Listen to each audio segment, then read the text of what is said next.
नमस्कार दोस्तों, मैं दीपक नागर। दीपक इकोनॉमिक्स के चैनल पर आप सभी दोस्तों का स्वागत है। दोस्तों, इस चैनल पर मैं डेली डिस्कस करता हूँ डेली इकोनॉमी न्यूज़ और एक इम्पोर्टेंट न्यूज़ आई है रिगार्डिंग आरबीआई। दोस्तों, रिजर्व बैंक ऑफ इंडिया और नाबार्ड की एक स्कीम है। आप सबने उसका नाम सुना होगा, जनरली गाँव में तो सुना ही सुना होगा, किसान क्रेडिट कार्ड।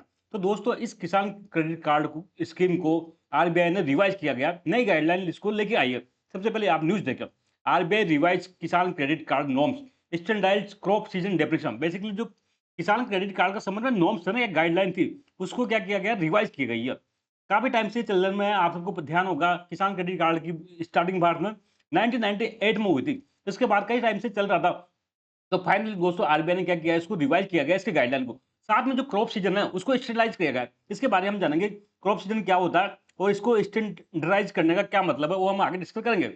आप सेकंड देखें न्यूज, आरबीआई न्यू 50,000 फ्लेक्सी किसान क्रेडिट कार्ड। बेसिकली एक नई चीज जोड़ी गई है, वो है कि जो लघु या फिर ना मार्जिनल जो फार्मर्स है उनके लिए 50,000 तक क्रेडिट कार्ड के लिए एक फ्लेक्सिबल व्यवस्था करी गई। इसके बारे में भी हम आगे देखेंगे दोस्तों। सबसे पहले तो देखो, आपने न्यूज क्या देखा। देखो, मैंने बताया आरबीआई की एक परंपरा है, आरबीआई कोई भी गाइडलाइन लेके आता है तो सीधा लेकर नहीं आता। तो आरबीआई ने केसीसी की गाइडलाइन चेंज करना चाहती थी, न्यू गाइडलाइन लानी चाहती थी। तो सबसे पहले फरवरी 2026 में इसके संबंध में एक ड्राफ्ट गाइडलाइन लेके आए थे। क्या कहते हैं, ड्राफ्ट गाइडलाइन लेके आए थे। और फिर इस पर आम जनता का, पब्लिक से क्या मांगे थे, कमेंट मांगे थे। जो फाइनली कमेंट वगैरह पढ़ के फाइनली आरबीआई ने क्या किया, 19 जून 2026 को ये गाइडलाइन को फाइनल कर दिया और फाइनल जो गाइडलाइन है वो जारी कर दी। तो आप ये देख सकते हैं, RBI issued final revise KCC framework. क्या किया, जो फाइनल था रिवाइज केसीसी फ्रेमवर्क को रिवाइज किया ऑन 19 जून 2026। इससे पहले जो फरवरी 2026 था, उस टाइम क्या किया था, इशूड ड्राफ्ट गाइडलाइन। फरवरी 2026 में क्या किया था, ड्राफ्ट गाइडलाइन को इशू किया था। और अब 19 जून 2026 को जो रिवाइज केसीसी फ्रेमवर्क है उसको फाइनल गाइडलाइन को आरबीआई ने अप्रूव कर दिया। दोस्तों, ये नई गाइडलाइन है, आरबीआई की जो नई केसीसी की गाइडलाइन है, वो कब से इफेक्टिव होगी, तो दोस्तों 1 जनवरी 2027, मतलब अभी टाइम है। हाँ, तो वहां हैंड टू हैंड लागू नहीं होगी, अभी जून जून में आया, लेकिन इसको लागू होगा दोस्तों 1 जनवरी 2027, मतलब नेक्स्ट ईयर से आरबीआई की ये गाइडलाइन इफेक्टिव आएगी। अब हम किसान क्रेडिट कार्ड के बारे में जानते हैं। देखो दोस्तों, अगर कोई मुझसे पूछे तो 1947 के पास, आजादी के बाद से भारत सरकार ने किसानों के वेलफेयर के लिए कई सारी स्कीम लागू की गई। बहुत बड़ा बजट दिया गया, बड़ी बड़ी स्कीम्स कई सारी आई गई, कैसे एग्रीकल्चर के लिए। लेकिन अगर मुझसे पूछे कि आजादी के बाद से अब तक इंडिया में सबसे बढ़िया अगर किसानों के लिए कोई स्कीम है तो वो कौन सी है, तो मैं नाम लेना चाहूंगा दोस्तों, किसान क्रेडिट कार्ड। किसान क्रेडिट कार्ड दोस्तों बेसिकली 1998 में नाबार्ड और आरबीआई ने ज्वाइंटली उसको लॉन्च किया गया था। देखो क्या होता है ना, आजादी के बाद से भारत में क्या है, फार्मर्स ज्यादा क्या डेट का है, ज्यादातर फार्मर क्या होते, डेट में डूबे होते, कर्ज में डूबे होते। और किसानों को कोई कर्ज देता नहीं था। क्यों? क्योंकि इनके पास है ना, ऐसा कोई गिरवी रखने के लिए कुछ होता नहीं था, कोलेटरल। बड़े-बड़े बिज़नेसमैन मुकेश अंबानी, धीरूभाई अंबानी या कोई टाटा बिरला वगैरह जाए तो उनको बैंक से इज़िली लोन मिलता था। लेकिन किसान को इज़िली लोन मिलता नहीं था कि उसने फार्मर में लोन लिया, फार्म पे उसकी फसल खराब होगी तो चुकाएगा कहाँ से? ये लोन लेते थे कहाँ से? मनी लेंडर से। अनऑर्गेनाइज्ड सेक्टर होना जो मनी लेंडर, साहूकार, सूद, साहूकार सेठ, बोराजी, पटेल जी को गाँव में कहते। अब इन मनी लेंडर की समस्या क्या थी? इनका है ना ब्याज लगता था ₹3 सैकड़ा। आपने सैकड़ा म अजीब लग रहा होगा, ₹3 सैकड़ा मतलब 36% एनुअल। ₹2 सैकड़ा मतलब 24%। ऐसा दोस्तों इनका ब्याज लगता था, मिनिमम लगभग 36% लगता था। तो अगर एक बार कोई किसान इनके चक्कर में पड़ जाया करता था मनी लेंडर के में, तो उससे दोबारा कभी कर चुका नहीं। और इवन वो अपनी जमीन को गिरवी रखना पड़ता था उसको। वो जमीन गिरवी भी क्या हो जाती, जब्त हो जाती थी। इवन जो गोल्ड वगैरह प्लेस करता था वो इन मनी लेंडर के पास में, वो भी जब्त हो जाया करता था। आपने मूवी देखी होगी मदर इंडिया, लाला लाला ने क्या किया था, लाला ने हीरो की माँ के कंगन गिरवी रख लिए थे। तो ऐसा सीन था दोस्तों। अब ये कर्ज चलता रहा था और एक बार कोई किसान कर्ज में डूब गया तो वो कर्ज वो चुका नहीं पाता था। वो इंटरेस्ट इतना होता था ना, मतलब 2-3 साल में इंटरेस्ट डबल। तो वो किसान कभी उसमें चुका नहीं पाता था। तो इसी को देखने के लिए दोस्तों 1998 में गवर्नमेंट ऑफ इंडिया ने क्या किया, नाबार्ड और आरबीआई की मदद से बेसिकली एक स्कीम लेके आया, किसान क्रेडिट कार्ड। इसके तहत दोस्तों क्या होता था, provide short term credit to farmers engage in agriculture and allied activity. इस केसीसी के तहत दोस्तों क्या होता है, जो फार्मर्स हैं जो एग्रीकल्चर एंड एलाइड एक्टिविटी कर रहे हैं उसको क्या कर रहा था, एक शॉर्ट टर्म लोन दिया जाता था, शॉर्ट टर्म क्रेडिट दिया जाता था। और वो नॉमिनल इंटरेस्ट रेट पे 7% पर, और इवन 7% में टाइम पे चुका दो तो 3% का इंटरेस्ट सब्वेंशन होता है। तो ओवरऑल 4% इंटरेस्ट रेट पे दोस्तों के लोन दिया जा करता था। तो बताओ मजा आया नहीं यार? कहाँ तो 36% पर लोन मिलता था, कहाँ 4%, 7%, 8% पे लोन मिल रहा है। तो एकदम से किसानों को क्या होता है दोस्तों, मजा आ गया।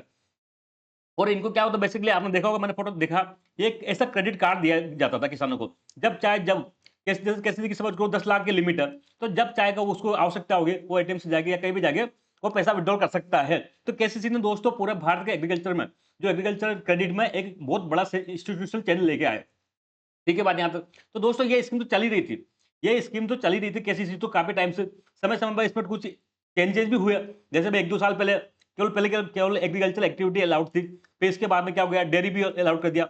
डेयरी जो कोई डेयरी पालन कर रहा है कोई किसान, उसको भी अलाउ कर दिया। जो पिस्सीकल्चर मछली पालन कर रहा है कोई किसान, उन किसानों को भी दोस्तों केसीसी अलाउड कर दिया। तो समय समय पर इस पर चेंज होते रहते हैं। लेकिन दोस्तों अब आरबीआई ने फाइनली 2026 में इसको जो गाइडलाइन थे उसको लार्ज स्केल पर चेंज किया गया, पूरा चेंज कर दिया गया दोस्तों। अब चेंज क्या क्या थे ये हमारे एग्जाम में इंपॉर्टेंट है, एग्जाम में पूछे जा सकता है।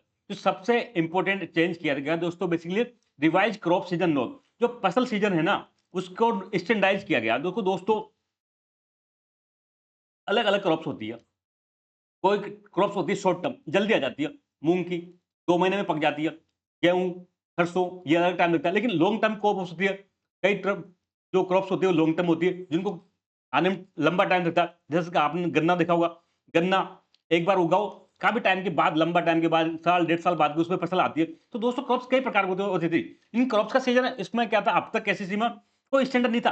अब भाई केसीसी का रिपेमेंट कैसे करेगा किसान, तो क्रॉप के अकॉर्डिंग करेगा ना, जब उसकी फसल पकेगी तब तो चुकाएगा। तो शॉर्ट टर्म के लिए किसी का 3 महीने था, किसी का 6 महीने था, लॉन्ग टर्म के लिए भी कोई परिभाषा नहीं थी, अलग अलग स्टेट्स में हो सकता था अलग अलग हो। तो ऐसा क्रॉप सीजन दोस्तों स्टैंडर्डाइज नहीं थी। लेकिन आरबीआई ने इस गाइडलाइन में जो क्रॉप सीजन है उसको स्टैंडर्डाइज कर दिया। कोई भी शॉर्ट टर्म क्रॉप्स है इसकी एक लिस्ट बना दी, उसका जो टाइम माना जाएगा वो 12 मंथ माना जाएगा। मतलब शॉर्ट टर्म के लिए अगर किसान ने लोन लिया तो उसको 12 मंथ उसको मैच्योर मान के 12 मंथ के बाद क्या करना पड़ेगा, उसको पेमेंट करना पड़ेगा। ऐसे दोस्तों लॉन्ग ड्यूरेशन क्रॉप्स है जैसे गन्ना वगैरह, इसके लिए माना गया दोस्तों 18 मंथ, 18 महीने बाद उसको पेमेंट करना पड़ेगा। तो ये इस गाइडलाइन में बहुत बड़ा चेंज किया गया। जो क्रॉप सीजन थे उसको स्टैंडर्डाइज कर दिया, मतलब फिक्स कर दिया। अब ऐसा नहीं अलग अलग फसल के लिए अलग अलग नहीं, फिक्स कर दिया भाई short term crop 12 month, long term crop 18 month, बस इसके हिसाब से उसको क्या करना पड़ेगा, किसान को पेमेंट करना पड़ेगा। ठीक है बात यहाँ तक। सेकंड दोस्तों कोलेटर फ्री लोन। देखो दोस्तों वही मैंने बताया फार्मर की क्या दिक्कत थी, फार्मर के पास गिरवी रखने के लिए कुछ नहीं होता।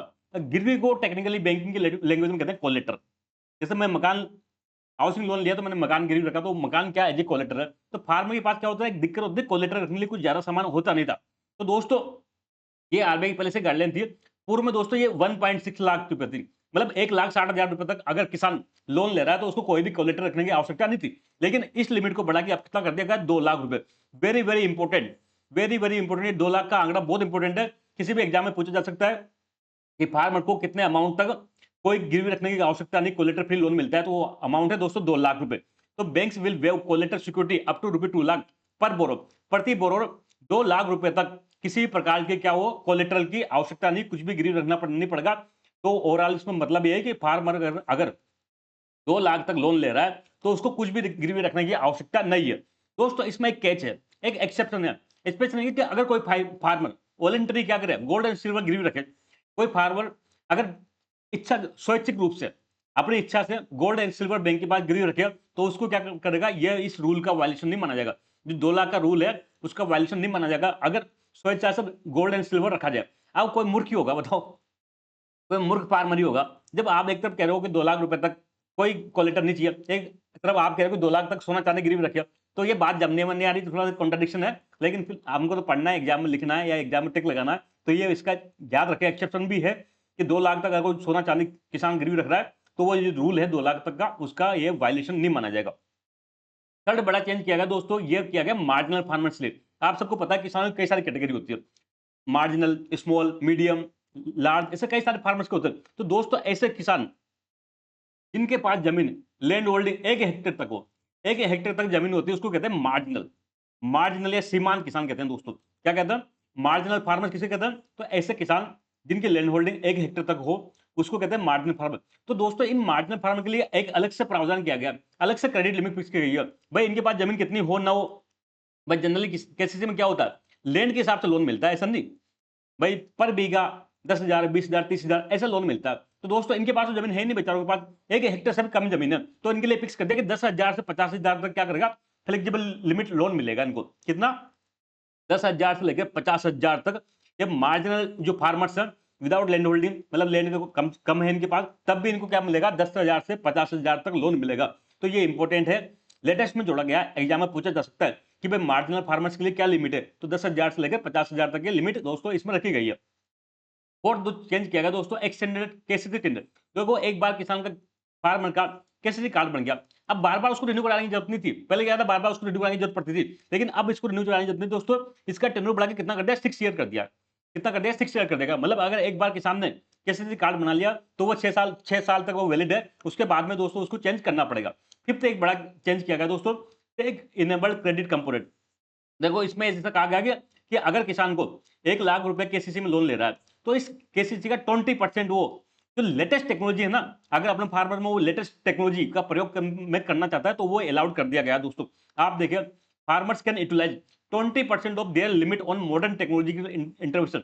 जो अपना टोटल क्रेडिट का 20% तक क्या कर सकता है, वो जो मॉडर्न टेक्नोलॉजी है, चाहे वो आर्टिफिशियल इंटेलिजेंस हो या चाहे अन्य कोई वो वेदर संबंधी कोई टेक्नोलॉजी हो, उसमें अगर करना चाहता है तो वो इसमें इसका प्रयोग कर सकता है। तो ये डेटा इंपॉर्टेंट है, कितना परसेंट, तो टोटल अमाउंट का 20% तक क्या कर सकता है फार्मर मॉडर्न टेक्नोलॉजी के लिए प्रयोग कर सकता है। दोस्तों ये पूरा मैटर आज का इतना ही था, आई होप आपको समझ में आया होगा। हम जल्द मिलेंगे दोस्तों, तब तक थैंक यू, जय हिंद दोस्तों।